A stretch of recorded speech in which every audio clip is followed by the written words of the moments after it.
Hey guys, it's Jake. I'm the sole owner and operator of Magnolia Services. I'm a residential HVAC contractor based out of Johnson City, Tennessee. I got a service call I'm going to take you on today over to an existing customer's house. It's a no heat call on a 90 plus Goodman gas furnace.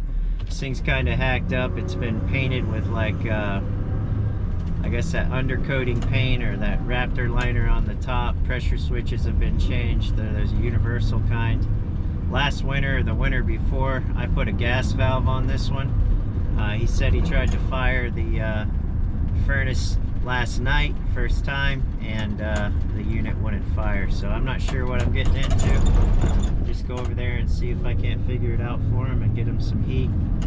We've had frost a few times already, or twice I should say, that I know of, and it's supposed to be down at freezing tonight and tomorrow, and I think the high today is supposed to be like 48 or 50, something like that. So it's definitely, the weather has snapped. It's supposed to warm back up over the weekend, and then next week we're going to be in the low to mid 70s again, but we're kind of getting a little cold front right now, so I've been having some no heat calls come in. Let's get over there and see if we can figure it out here.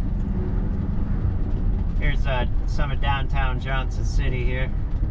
I'm driving through this cut through here to get over to the neighboring town. It's a really pretty town.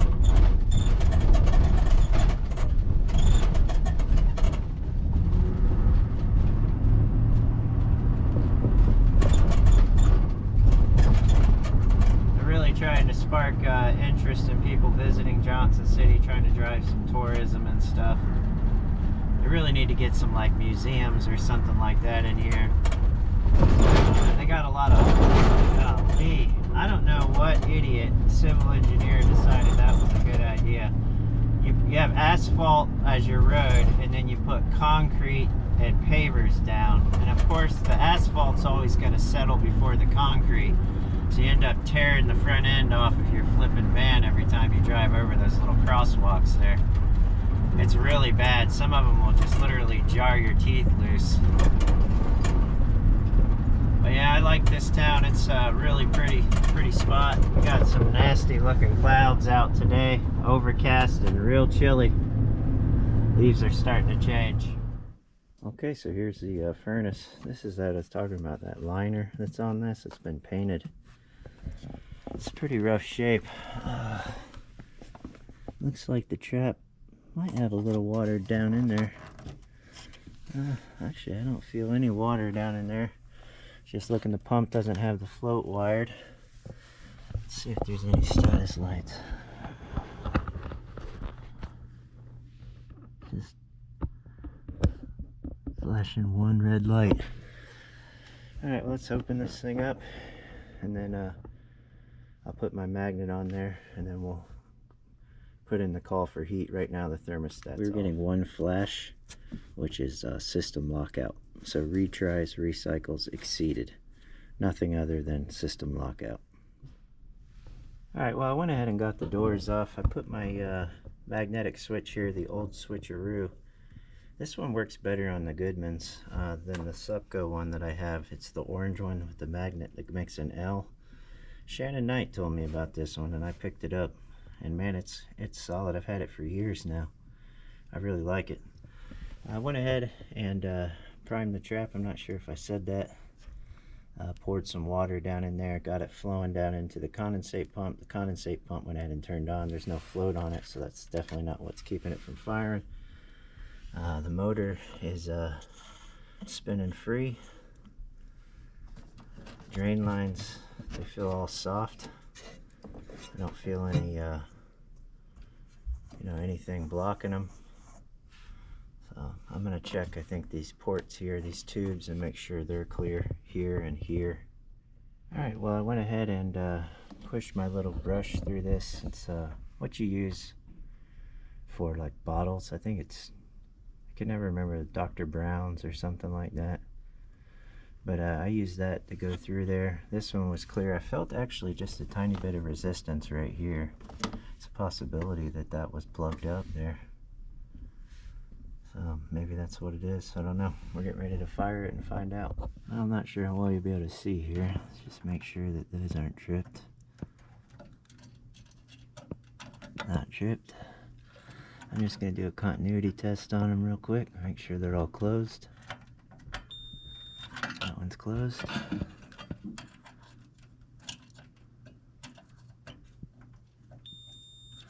That one's closed. This is the main temp limit in here. It's hard to get in there. That one's closed. Go ahead and test this one down here on the blower wheel.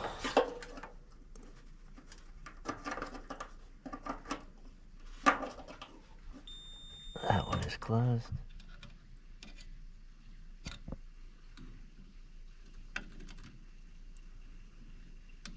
Okay, just making sure my pressure switches are open there. They're not stuck closed. Alright, so all the safeties here are closed. Pressure switches are open. We got 24 volts. I went ahead and just did R to C, but we have a light down there, so I know there's power. Let's go ahead and trap is primed. Let's go ahead and fire this thing up. Alright, so just had the customer turn the heat on. The call for heat.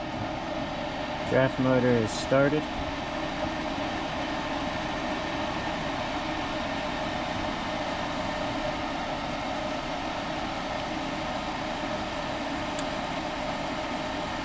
Hot surface igniter is lighting up. Sure to click. That was kind of wonky there. That's the first fire of the season though. I'm going to have to cycle that again just to make sure that gas is releasing out of that valve okay.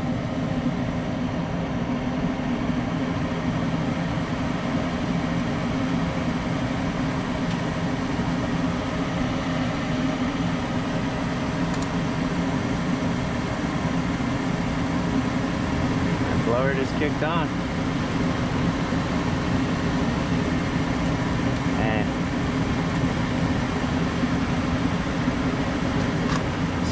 Door over it so we can pull a little more from the house there versus down here in the basement. Kind of hesitated on releasing the gas here on this thing. This is a valve, like I said, I put in a year or two ago.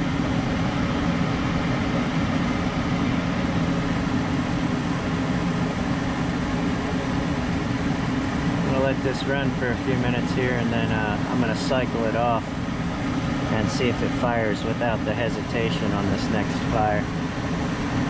I'm also going to walk through the house with my CO detector, see if I pick up any carbon monoxide. Flames look nice and steady in there though.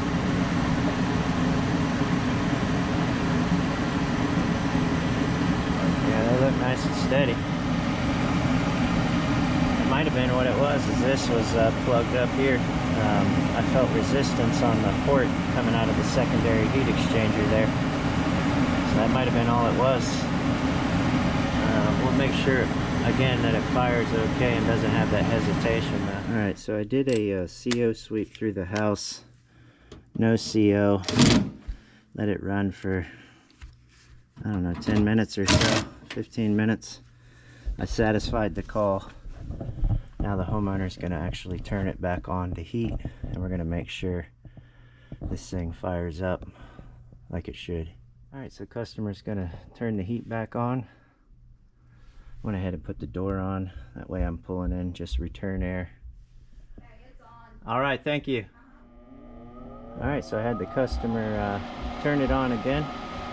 Heat mode. Yeah, it's good. Thank you. We're going to make sure this thing will fire now.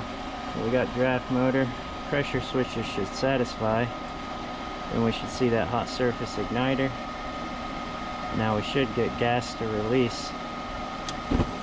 No hesitation on that one, lit right up. Lit right up. Let's make sure our blower comes on.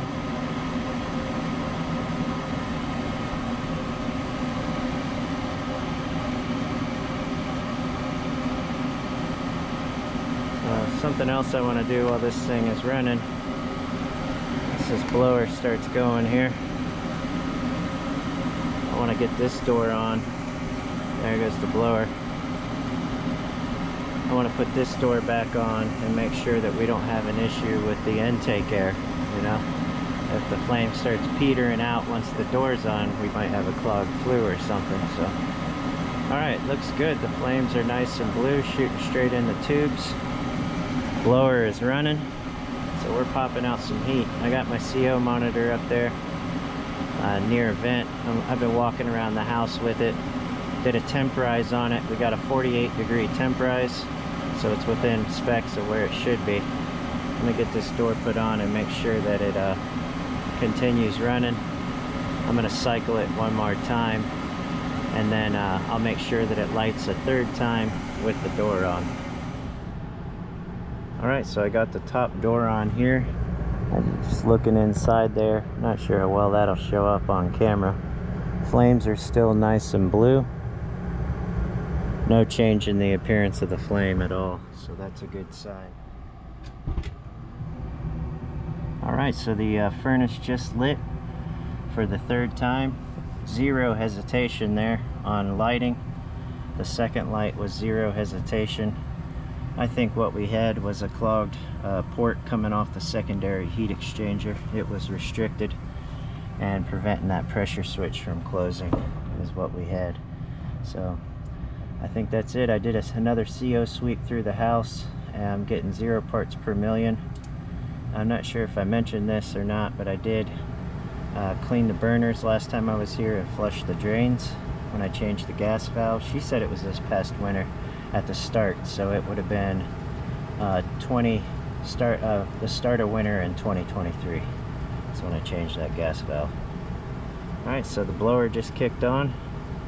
We're getting a 48-degree temperature rise, so I think all we had there was the port coming off the secondary heat exchanger that goes up to the pressure switch. It was restricted, probably some scale buildup in there, and I was just able to push that out of there with my little brush. It's used for nipples on bottles. That's what it's used for. I'll either push through on this side or with this. I actually broke it a long time ago. It used to be a little longer, but I've used it so much. It's a handy little tool to keep in my bag, I tell you. Alright, so she's up and running right now. I'm gonna go ahead and get out of here, write them up a little bill. It won't be much. I know these people personally. They've had me over to their house for Christmas events and stuff like that. I've gone ice skating out in Bristol when the ice rink opens during the winter. My son plays with their son on a baseball team, or did. Now they're not continuing the team next summer. But real good people, real good people. So I'm glad that it was a simple fix. Check out this house. Well, I'd say they like Halloween. That big old skeleton's probably 12 to 15 feet tall. Look at that Grim Reaper over there. That's pretty cool. I just got done putting gas in this beast. This is its favorite place to be, is the gas pump. This thing loves fuel. But yeah, to recap on that one, all we had was a plugged pressure port coming off the collector box on the secondary heat exchanger.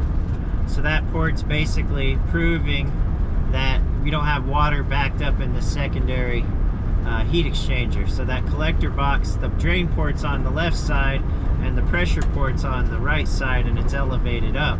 So if that port is blocked, the furnace is thinking that the secondary drain might be plugged up, right? But all this had was just some scale buildup. Drain was perfectly fine on that side. But yeah, that's what it's thinking, so it won't fire, you know. So it did a lockout after trying to fire 3 times. It couldn't satisfy that pressure switch because the port was full of scale buildup. So that's pretty much all it was. I like when they're nice and easy.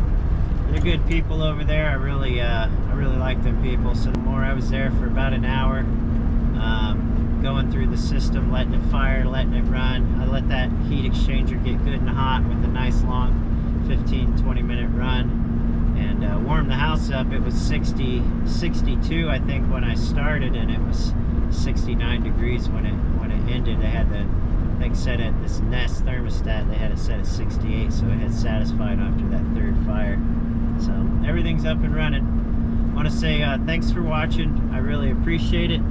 If you haven't already, hit the like button, subscribe to the channel, leave a comment. I appreciate you guys taking time out of your days to watch the video and show support to the channel. You guys stay safe out there, get home safe to your families. Talk to everybody later.